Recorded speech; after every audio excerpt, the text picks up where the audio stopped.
record. You ready, Lionel? And here we go. I'm letting people in. Okay.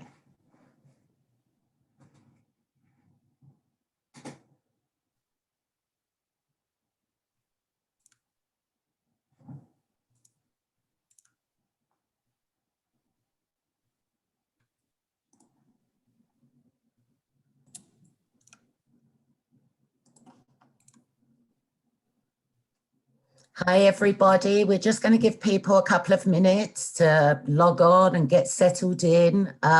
We've got a lot of people registered for this very important conversation. So if you just bear with us, like I said, we give people a couple of minutes to log on and settle in. Bye.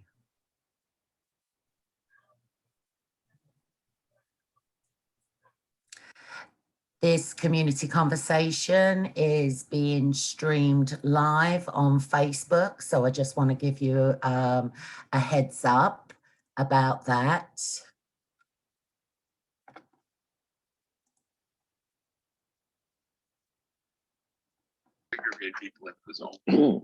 Do we need to have our cameras on? You don't need to have your cameras on. If you can keep your mics muted, and what we do is we bring people on to chat with the presenter, you know, throughout the broadcast.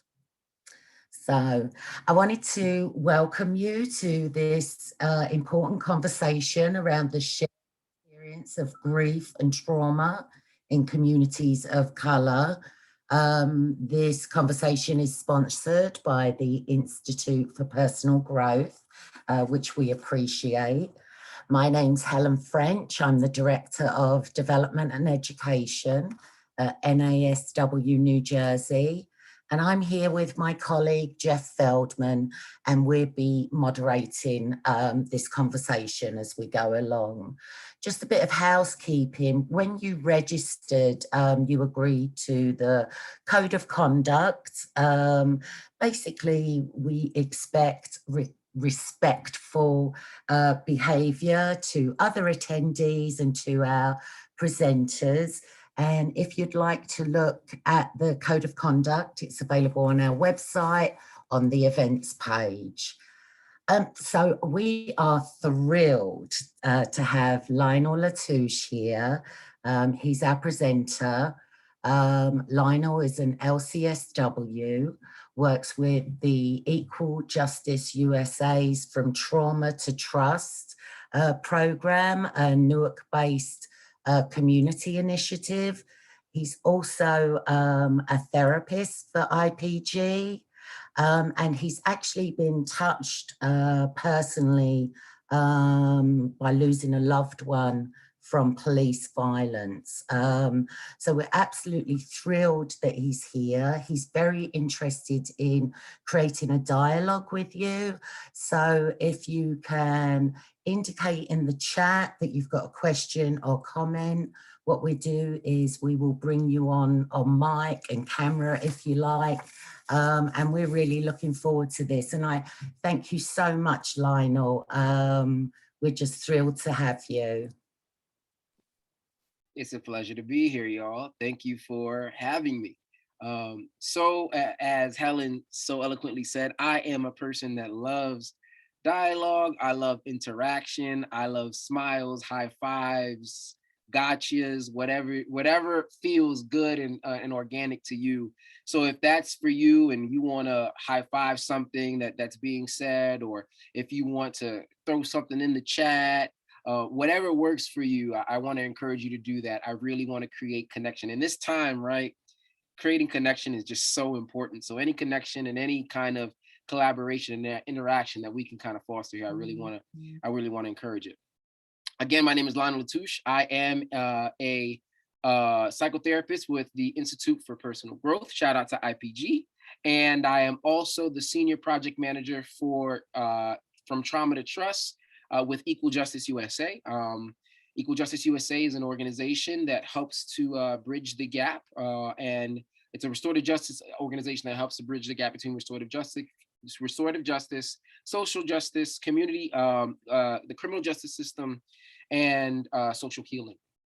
And I lead a program that brings police and community together in the city of Newark to talk about healing using trauma as the vehicle to understand each other and move from interactions that harm to interactions that heal within the city. I won't have the chance to go so far deep into that realm today. That's another conversation for another time. But I will tell you that that work that I lead is not something that I lead because it's a profession. I don't get up and do it as a 9 to 5. Nobody wants to take on the traumas and the ills of a community and go into some of the hardships of what people can suffer. Nobody does that just for a paycheck. You do that because you're connected to it. You do that because there's a passion and desire to see people move and be transformed.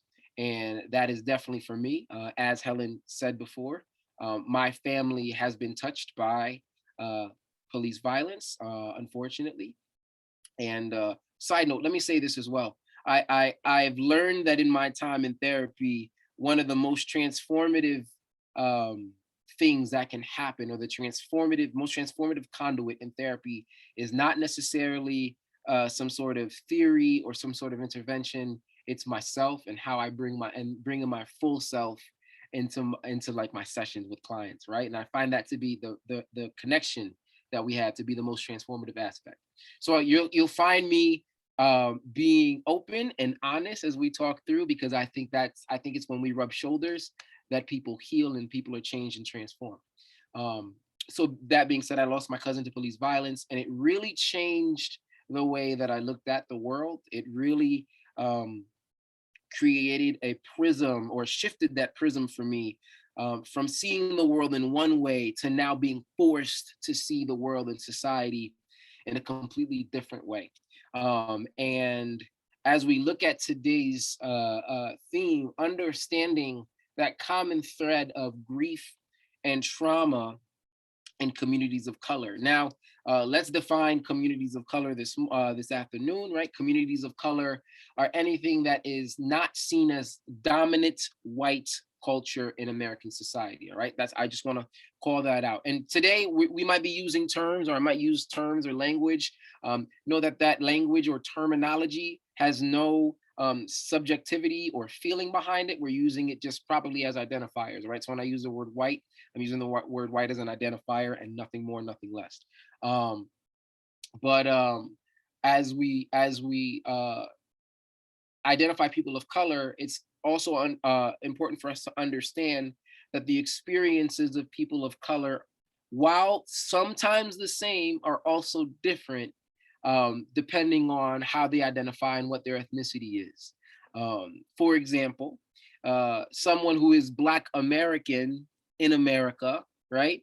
Same skin color, may see the world and view the world differently, opposed to someone who is of Caribbean American descent, like myself. I'm Haitian American. Shout out to anybody on the chat that's Haitian. And the way that we see the world informs the way that we navigate through it. Even that being said, though, there are some commonalities that people of color often face, and that have really risen to the surface over the last year and a half.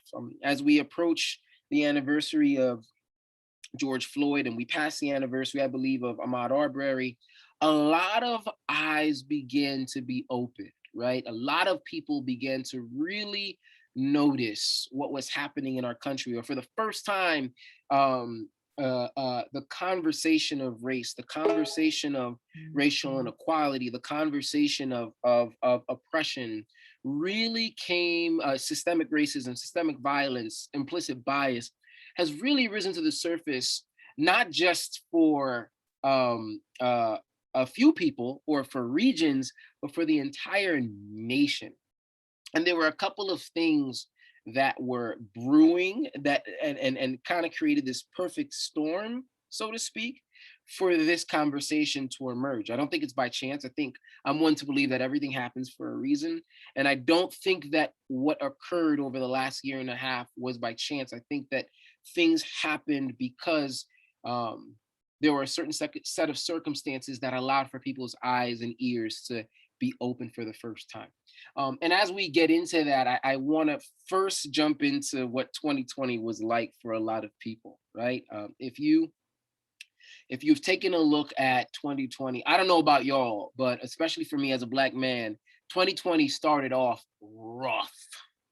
And I mean, the first thing that I remember for 2020 was, I remember this vividly. I was in church was finishing up, and I get an alert on my phone, and I think it was I believe January 26th. And I look on my phone and I say, Kobe Bryant, what are you talking about? Kobe Bryant's dead? And it was such an overwhelming experience for me, because this model, this young man, this person who, I mean, undoubtedly had some pretty controversial moments in his life and made some poor decisions, had turned his life around, and really had become a model for what life was like after an NBA career and what it was to be a loving husband and father. And then the information came out that his daughter was on the helicopter with him, and I just got overwhelmed with this sense of grief that just hit me to my core. And I mean, I'm the father of 2 young girls as well, so there was just this sense of this man who embodied some of the things that I embodied of being a girl dad, so to speak. And then understanding what it was like for his daughter to be on the plane, it just on the aircraft, it just disrupted me. And then I spoke to other Black men. And this Kobe Bryant situation was the first time that I saw Black men openly weep and cry and share their feelings and talk about loss and talk about what it felt and how they felt when they learned that it was his daughter on the aircraft, and what his wife and his daughters that he left behind, what they might be going through. There was a shared experience of grief. At the time, I'll share this, and I'll say this candidly, I think every therapist should have their own therapist.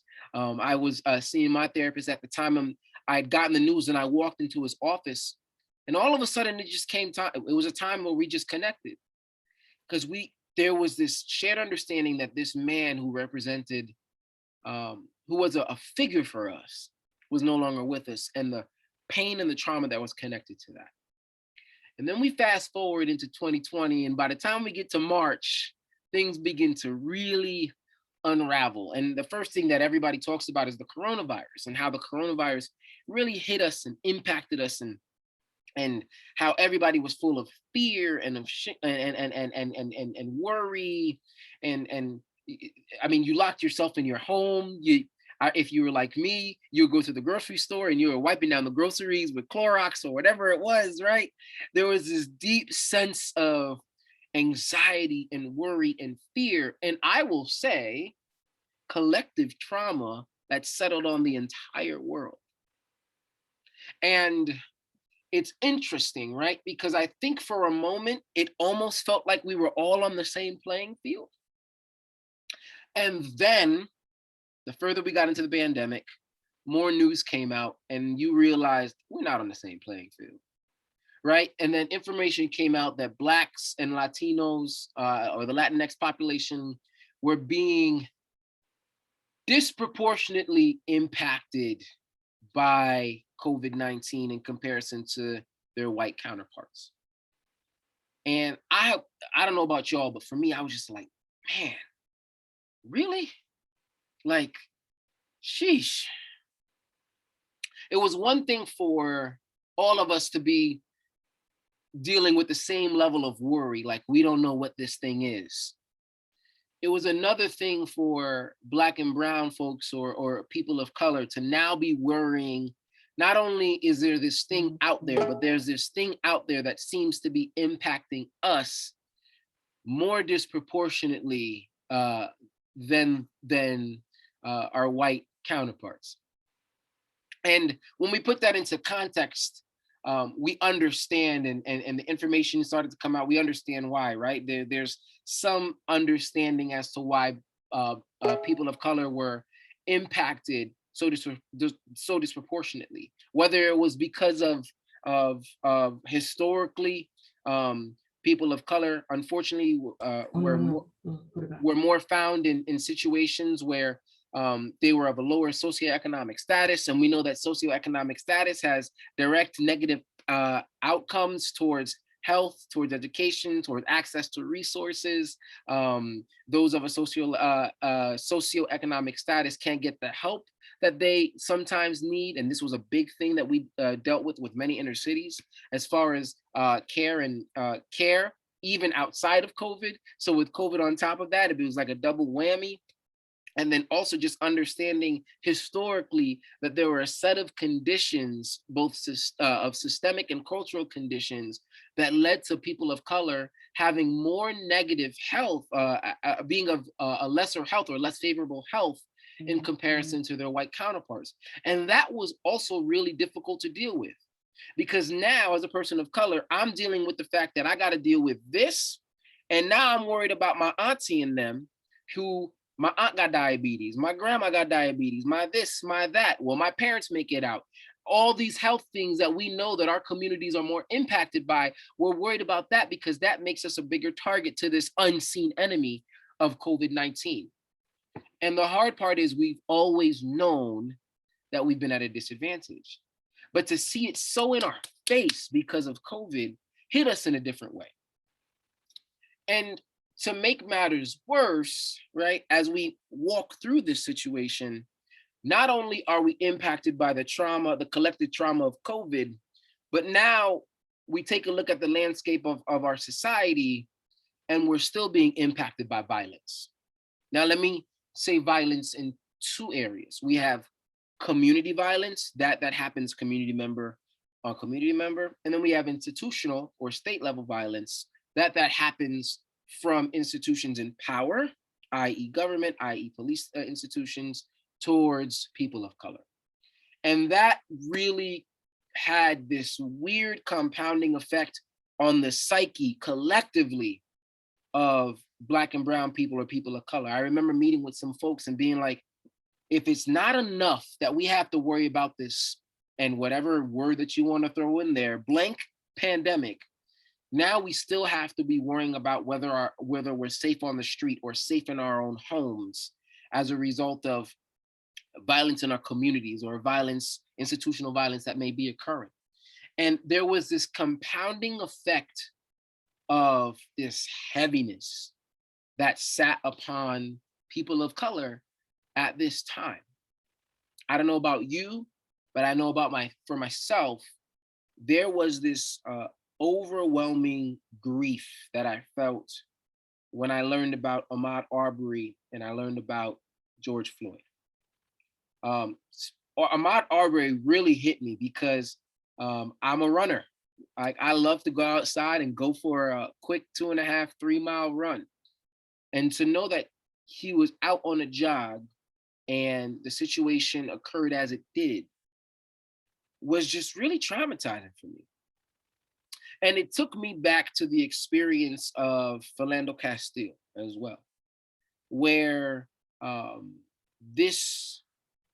remember waking up that morning and unfortunately I'd seen the video, and it was actually the last time I made a commitment that morning. I'm never gonna watch another video of a Black person losing their life. But the weight and the impact, I remember just falling to my knees and honestly just crying. And I would call those that I loved, my fellow brothers and other people of color, and there was just this pronounced sense of mourning, of anger, of frustration, of fear that really just settled upon us. And we really had a hard time reckoning with that. Right? So now we get to this George Floyd incident, and now it's in front of everybody's faces. And there was a sense of, it was really interesting as you watch it, because there was a sense of people of color finally feeling validated in the sense of it took like, now y'all see what we've been going through.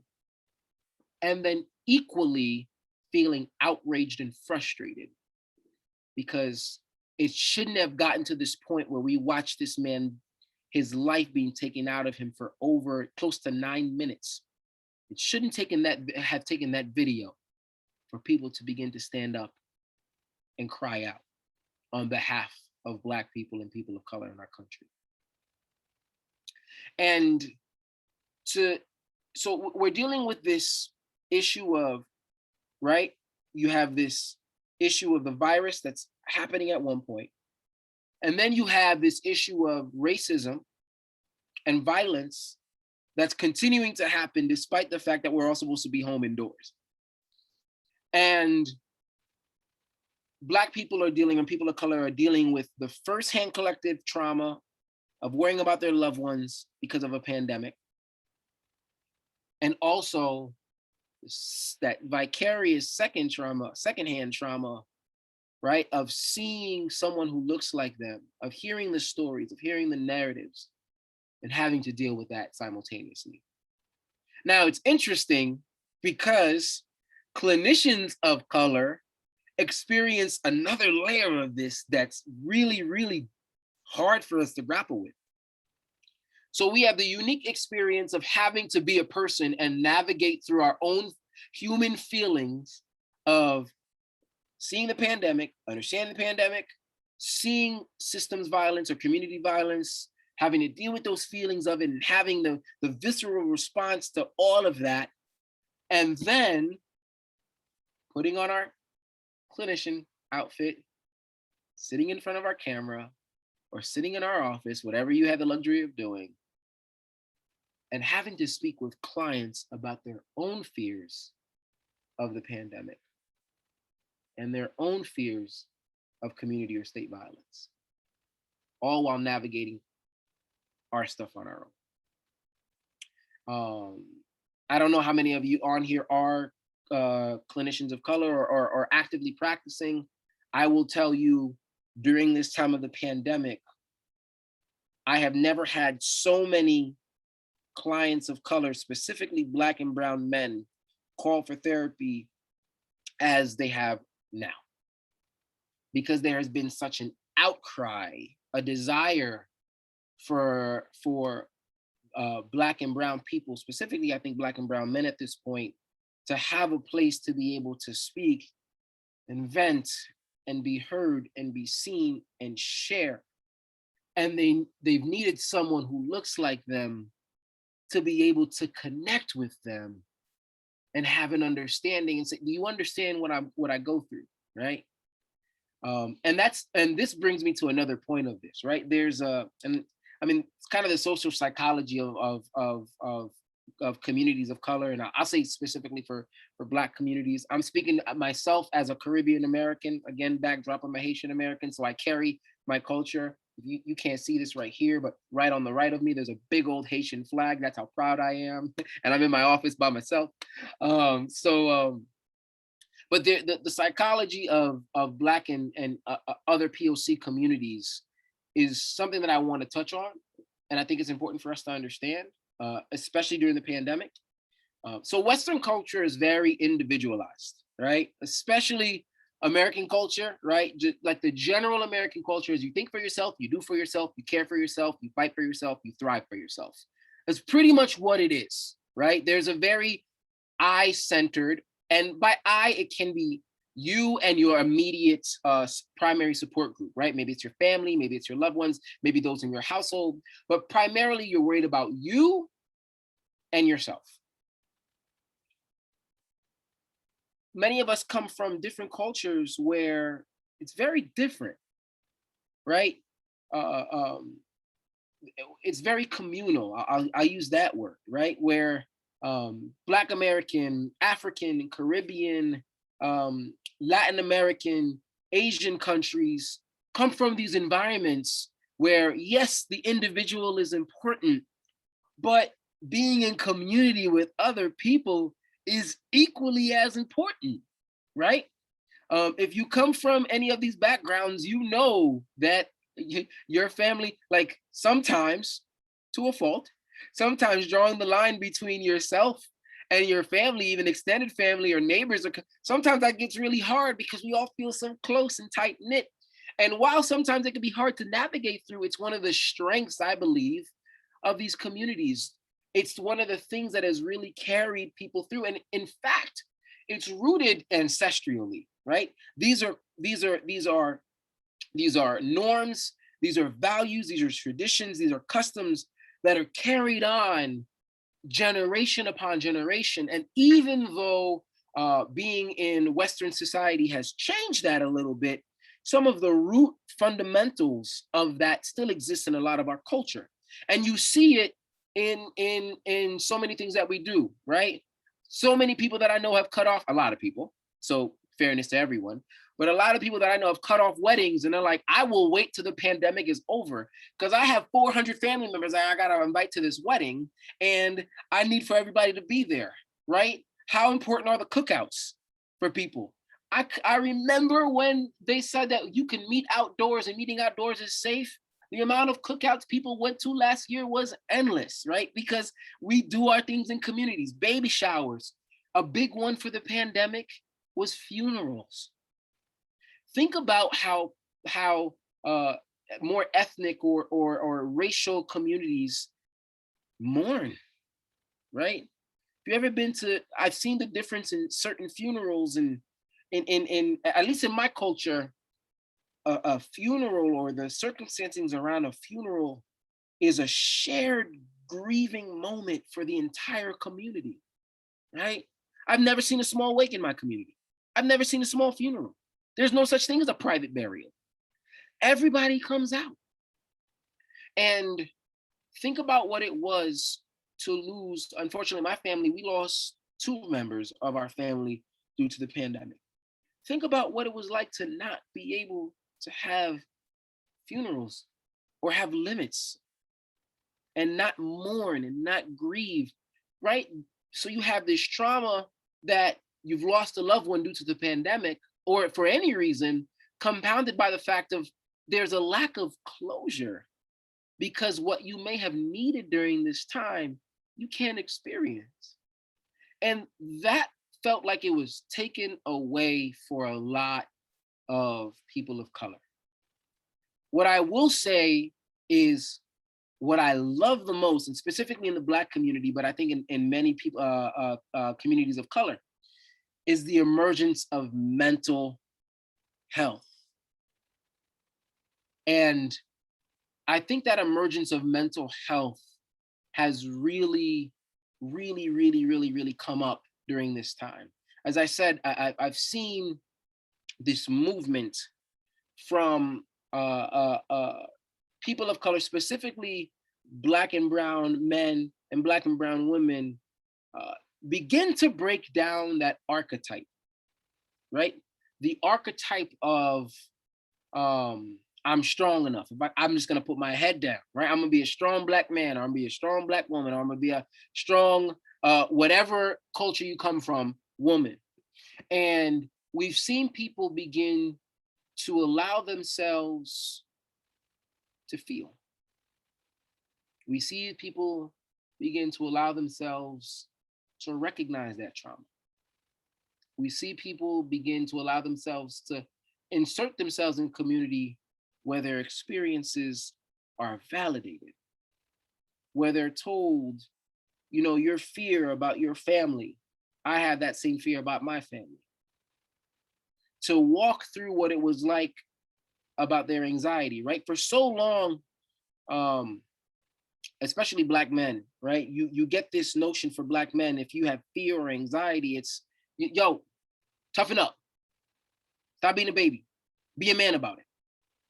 And you see this movement now where Black and brown men are beginning to really walk through the complexity of their emotions, the natural human complexity of their emotions, being fearful, being remorseful, having anxiety, having worry, being depressed, talking about anger, but not anger in the stereotypical, this is how Black men deal with it way, but saying, I'm angry about this and I don't know what to do with it, and venture into those feelings. We're seeing that shift and the normalization of that, not just in pockets, but I think across many spectrums. I love, if you have the opportunity, you can go on different Black social media platforms, and there is the intentional elevation of Black psychologists, Black social work, Black therapists, techniques for Black and brown people to begin to really allow themselves to feel and recognize their feelings and walk through that, right? And break through the stereotypes that that unfortunately they've been taught or they've taken on as a result of living in this oppressive society. And I want to point out, right, that some of the trauma of that is those stereotypes have been put on people as a means of, and excuse me, a lot of times those stereotypes are taken or accepted as a means of survival. Because when we got to that conversation that we were having before, if you're coming from disenfranchised, marginalized, lower socioeconomic status communities where we know we have higher rates of violence, higher rates of lower education, higher rates of what's the word that I want to use? Well, just in coming from a harder background, I'll say it like that. A lot of people take on those traits because if they don't, they would break under the weight of the pressure.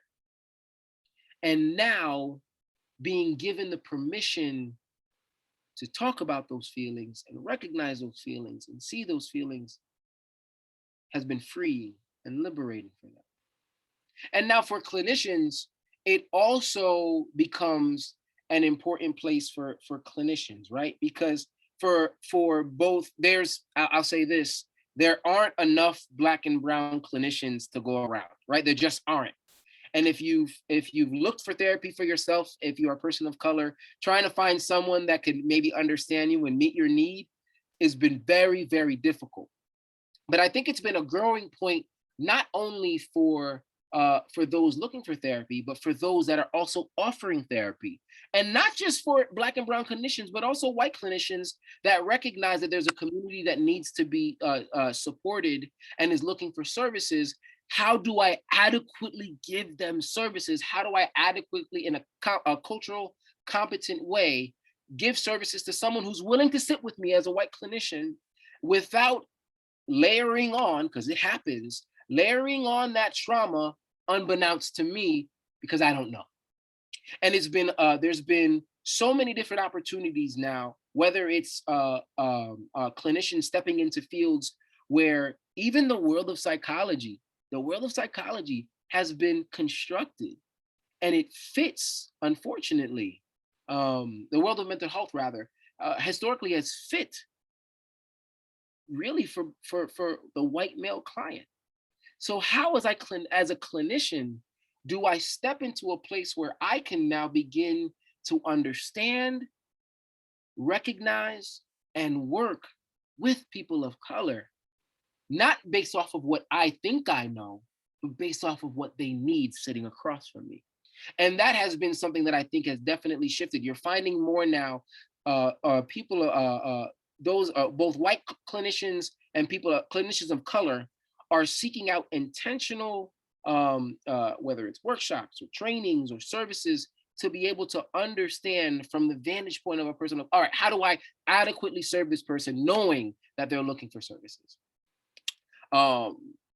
So one of the things that we've really worked on, that I really work on, and working with people of color as they come into my office, or side note, IPG has given us the opportunity. We actually have a support group for Black and brown men and Black and brown women. It's called Black, Brown, and In Between. And it's not a therapeutic group, but it is a support group where Black and brown men or Black and brown women have the opportunity to come in and discuss what they've been facing, what they are facing, to problem solve, to be validated, to be heard, to be accepted, to voice their frustrations in a safe place, to challenge one another, right? In safety. Because sometimes just because we are all Black and brown, right, and we might get thrown into a pot, doesn't mean that we all think the same. We're not a monolith. So how do we have conversations to be able to grow as we're all having similar experiences, but from different vantage points? And we're finding that those kind of spaces have, those kind of emergent spaces where people get the chance to process and feel together, even virtually, have stepped up and become dynamic healing spaces for Black and brown people. So tips that I want to give to folks as we look at just this collective trauma over the last year and a half and the collective grief that I think a lot of Black and brown people share, as you're working with your clients, whether in a group or individually, it's kind of the ABCs, and there's a little change at the end. It's ABCI. Didn't make it work to go ABCD, so don't mind me there. But the first thing that I want for folks to kind of walk away with is acceptance. And here's the thing that I've learned the most about myself, about my clinical work. When I've done the work internally first, it's put me at a place to better serve my clients. And especially during this time of the pandemic and social injustice, as we move towards change and hopefully healing in our country, accepting where I am as a human being has been the most transformative part in my own healing. And for us guys, and I'm speaking if you're a clinician in the space, especially for clinicians, we have the tendency to have all these feelings and be going through all these things and yada, yada, yada, et cetera, and then we shut it off, boop, or we stuff it away, boop, and we put it in a corner and we put our head down and we push through it. And I will say this, especially for clinicians of color. We find a way to find the inner strength within us and we push through. And I would actually say, I want to encourage you to recognize whatever feelings that you feel as you navigate through this uncharted time. Whatever that feeling is, allow for yourself to walk through it. Fight the urge to put your head down and press on. I'll say this in straight up English, the way that I speak it. Fight your urge to be a strong Black man or a strong Black woman, or a strong blank man or a strong blank woman. Fight that urge. And instead, encourage yourself to accept your experience. It's a human experience. It's real. You're going through it. And when we do a good job of accepting our own experience, we can also help our clients and those that we are serving also accept their own experience as they walk through this time. Going to be, I almost said number B, letter B, create boundaries, right? So create boundaries. And this is a big one, right? As Black and brown communities continue to voyage through this pandemic, while we ask for them to accept, right, their experience, it's also important that they create boundaries for themselves, right? Because if you don't create boundaries for yourself, you burn out, you re-traumatize yourself. There's so many things that you can experience if you don't have the adequate boundaries. I said before I started this, halfway through this call, I never watched the George Floyd video. I just never watched it. I haven't watched any videos of people of color losing their lives to institutional or community violence. Why is that? I've created a boundary for myself that honors the sanctity of human life. And I will not allow for myself to view videos of Black and brown folks being killed, whether it's street violence or whether it's police violence, because it does something to my psyche. It desensitizes me. It dehumanizes those. Honestly, that's what it does. It dehumanizes those that have incurred or become victim to that violence. We see them as another number or another instance instead of them being a person, right? It brings up old feelings for me of grief, of trauma, of anger, of fear, of worry, of doubt, of insecurity. And while it's important for me to continue to work towards healing in our communities, both with individuals and with collectives, I also have to recognize where my boundaries are. Because if I don't have a full cup, I can't pour into other people. If your clients, right, especially those that are dealing with this level of trauma or grief, I would encourage them as well. Erect the appropriate boundaries in your life. Maybe that means not talking to that family member for a little bit of time, because that family member evokes a response or evokes a reaction from you that's counter to your mental health and wellness, right? Maybe it's not watching certain materials because it desensitizes you. Maybe it's not partaking in or following certain social media accounts because that changes your perception in the way that you view the world, right? Making and erecting those boundaries to create to protect yourself. Uh, uh, Next is to find community. So we had acceptance, boundaries, and community. And this is a big one. As you're creating boundaries, I don't want you to lock yourself in. That's important. And we have to also tell our clients, right? I don't want you to lock yourself in. Now, especially if your clients are coming from communities of color, right? I mean, it has been shown for a lot of folks, right, in a lot of communities, like let me not speak, I want to speak correctly. Generally speaking, the more people that you are in contact with, right, the greater impact it has, or the greater opportunity you have to be able to be poured into, and generally speaking, a greater output or a greater impact, positive impact on your mental health and mental wellness, or emotional health and wellness. So this is where, especially from those people that are coming from communally based communities, find ways to be connected, find ways to grieve, find ways to party, find ways to mourn, find ways to just sit back and kick it, find ways to engage in the things that bring you joy, or bring you happiness, or make you feel a little feeling on the inside, especially with community members that you hold near and dear to you. Now, for those community members that we know that aren't as connected, just, it's been a year and a half, y'all. A lot of people have been disconnected from a lot of different things and don't know where to start.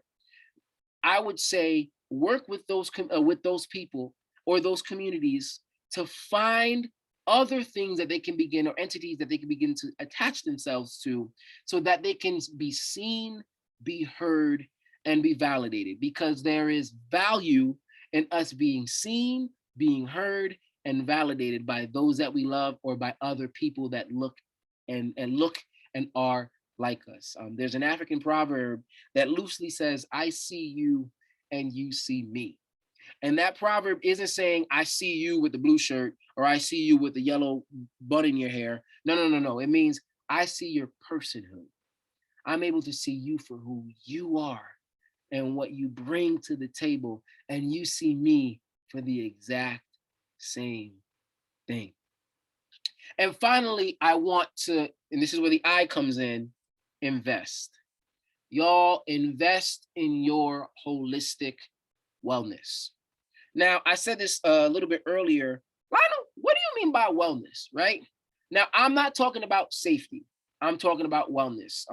One of the good brothers that I work with in the city of Newark, his name is Akila Sherrills, he says that safety is not the absence of violence, but the actual presence of wellness, right? And what that means is there are things that bring you a state of wellness in your life. And how do we identify the areas of where you can have wellness in your life? It's physical, mental, emotional, spiritual, sexual, social, right? Those are areas where you can have wellness. Now, you may not have the optimal wellness in all those areas at one time. That's just the nature of human life. But investing in those areas, whether it be collectively or one at a time, is important, right?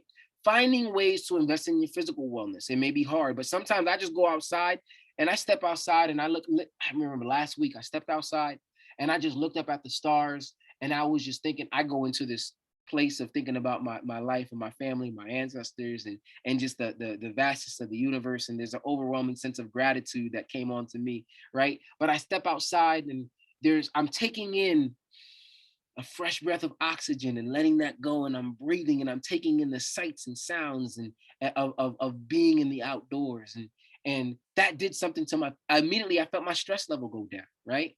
Investing in your emotional and mental health, in really encouraging those in communities of color to invest in their mental and emotional health. I want to say this clearly.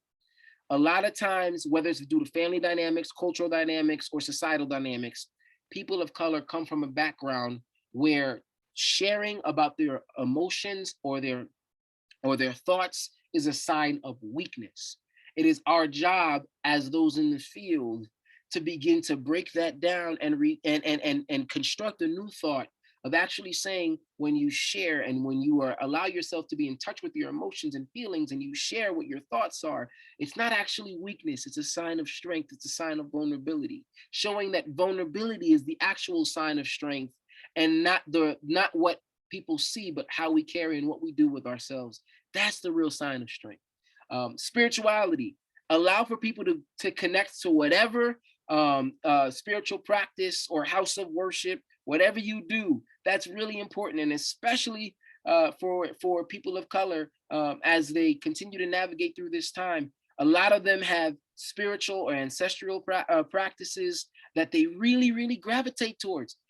Encourage them, or maybe they don't, and maybe they want to look for it. Whatever their vantage point is, encourage them to look after that, right? Encourage them to seek after that. Encourage them to get invested in that. Socially, find ways again to connect. Sexual wellness, that's equally important, y'all. Some of us also come from cultures, and depending where you are, especially for folks are coming from a particular religious culture, where it's taught that certain sexual ideas of sexuality or ideas of sexual wellness are seen as bad, and other ones are seen as good. Allow for folks to begin to not only think and talk about that, but find safe, right? Both safety due to the pandemic and safe to their body, safe ways of navigating through their own sexual wellness. That's really important at this time. And if there's anything that I want you to just walk away with, when we invest and when we have this mindset of not cloaking or putting a broad brush on certain groups of people, certain communities, but we instead allow for these communities to emerge as they are and come as they are, we give ourselves the opportunity to A, learn, B, support, and C, transform these folks, whether it's one individual or a vast community that we are in service to. It's really important that I think that we teach folks to accept, to draw boundaries, to find community, and to invest in themselves and those that they love and care about. Now, I've said a lot, and I can keep going for another hour, but I want to give some opportunities for folks. I see some chat questions or comments going on in the chat. I want to give a chance for some folks to show your face, ask a question, have a comment, whatever it is that it is. I want to create that space for you right here and now. Thank you so much, Lionel. Please, if you've got questions for Lionel, put them in the chat or put your hand up. We can't really see your hand the way this is going, but lots of positive comments in the chat. And also on Facebook, people are saying, Jean is watching on Facebook and says, thank you for your emotional labor and expertise to educate us and help us provide the best possible care to our clients. One question that came to me privately was, how can social workers and others working with people and communities of colour create spaces where everyone feels safe expressing their grief? I mean, what resources are currently available? That's a really great question. I think one of the things that that's really emerged, especially in the realm of, I'm thinking specifically of Black mental health, but just I think mental health in general, specifically for people of color, are healing spaces or emergent circles, right? There is this sense for people of color to really want to heal, but there's something about healing in community. Understand, right, that for some people of color, and I'm speaking specifically for Black men, right, it takes a lot for them to be able to place that phone call and say to me, I think I need some help today. Like, do you have any openings, right? Can I? It takes a lot for them to be able to get there. But for a lot of Black men, if they know that there are other people feeling, thinking, and going through the same thing that they are going through, if they can be connected to that group, it begins to open up that realm, that space for them to be able to begin to put their feet in the water, which then opens up the door for them to walk through what it would mean for them to go through a deeper psychotherapeutic process. I would also say the most important thing is also becoming versed in, we say culturally competent, but knowing who's sitting in front of you, right? As well as, and I wish I had more resources at my hand, at my disposal right now, becoming a little bit more versed in the realms of psychological modalities or trains of thought that are maybe a little bit more outside of the traditional conventional ways by which we might see therapy, right? Outside of just the traditional CBT, DBT, and how we think therapy should go. There are other well-skilled clinicians and practitioners, some with literature, that we can begin to tap into, and it might open our minds even just a little bit to, oh snap, I didn't think that. Let me integrate that into my practice. Especially, and the one thing that I'll say as a social worker or as a practitioner, allow for the client to be the expert in their experience instead of you being the expert in their experience. What does that mean? I don't mean you don't give your expertise and help them walk through with the skills that you have. But sometimes there is the tendency for, especially for Black and brown people, to be spoken to in a sense during therapy that maybe they don't know what they're feeling, or what they're feeling is this and it's really that. When really, when they sit with someone who knows and understands them, they're able to say, I hear exactly where you're coming from, because you've allowed for them to guide the process of therapy, and it makes them feel validated for their experience. I think for Black and brown folk, validation of their experience is the most important step as you do the work with them together. And then also acknowledging your own shortcomings. That goes a long way when working with people of color, right? If you say, I really don't know, help me understand this, right? Or maybe you don't know, you say, I need to connect with a clinician that knows better than I. I say this all the time, right? With the experience that I have in the field, there are clinicians that have way more experience. And if I don't know something, just going back and saying, you know what, let me think on this. I think someone I know might be able to guide me in a better direction as I work with you. Those are just some things that I would add in there. I'm gonna hopefully send a list out to Helen for some resources, specifically those that are geared towards working with people of color that could better support all clinicians in their work. Brilliant, thank you. Yeah, that we've been getting requests for that. And also on Facebook, does Lionel have social media where we connect with him or contact info that he can share? Absolutely, I got social media. You search my name on Facebook or Instagram. I'm Lionel Latouche. On Facebook, I'm Lionel Latouche. On Instagram, I am at Ivory_touch, Ivory Touch. I play piano. I'm a musician. That's where that comes from. At Ivory_touch at Instagram, and Lionel Latouche on Facebook. You can also, I mean, if you Google search my name, you'll find different publications and different things also that you can follow. But those are the two main places where you can follow me. Brilliant. Ebony says, do you have any suggestions on how to encourage young adults to set appropriate boundaries and seek help when needed? That is a great question. Man, so that question alone can be taken and extrapolated into another session in and of itself, right? I think the first thing that I would say is understand that young adult's experience and what is connected to that young adult's experience, coming to the place where they need the boundaries, right? What is driving that boundaries? What are the factors that are driving the need for boundaries? What are some of the underlying circumstances that you need to have knowledge of before you suggest boundaries? Sometimes we suggest certain boundaries to young adults, not understanding the full dynamic of what's underneath the surface, and it actually does more harm than good. I would actually suggest that first and foremost. Second, I think a great way to help young adults to suggest the appropriate boundaries is to, I said this before and I'll say it again, we know this validation is key. If we can understand where someone is coming from, it's specifically important for young adults, because I think a lot of young adults come with the mindset of, I need to be my own person, I need to be my own individual and step into my own autonomy. So I always say, when we honor that autonomy and respect that autonomy, we instantly see that guard go down. And someone who might have opposed something that we suggest may be more open to it because we've recognized their autonomy and agency. That's the next thing. And then second and thirdly and lastly, make sure that the boundaries are relevant and feasible for that person's life.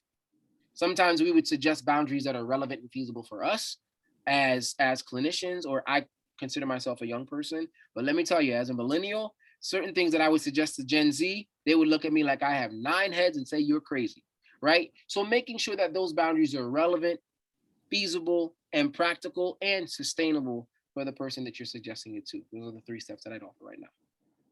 Beautiful. And to piggyback on that, Ebony she works in the foster care area, and she wondered if you had specific suggestions for kids who are dealing with trauma or experience trauma. Ebony, that is also a very heavy question. There's so many different modalities that you can use to deal with kids with trauma. It really depends on how young the child is with trauma. What I would do with someone who's 5 or 6 is completely different from what I would do with someone who's 12 versus someone who's 17 or 18, right? For younger folks, I think a lot of ways to help young people express and walk through trauma is a lot of play therapy or art therapy. I think that goes a very, very, very long way, especially with young children. You'd be surprised what comes out when they get creative, right? One of the things that we've learned, I think it's in The Body Keeps Score, is that imagination allows for people to dream, right? Or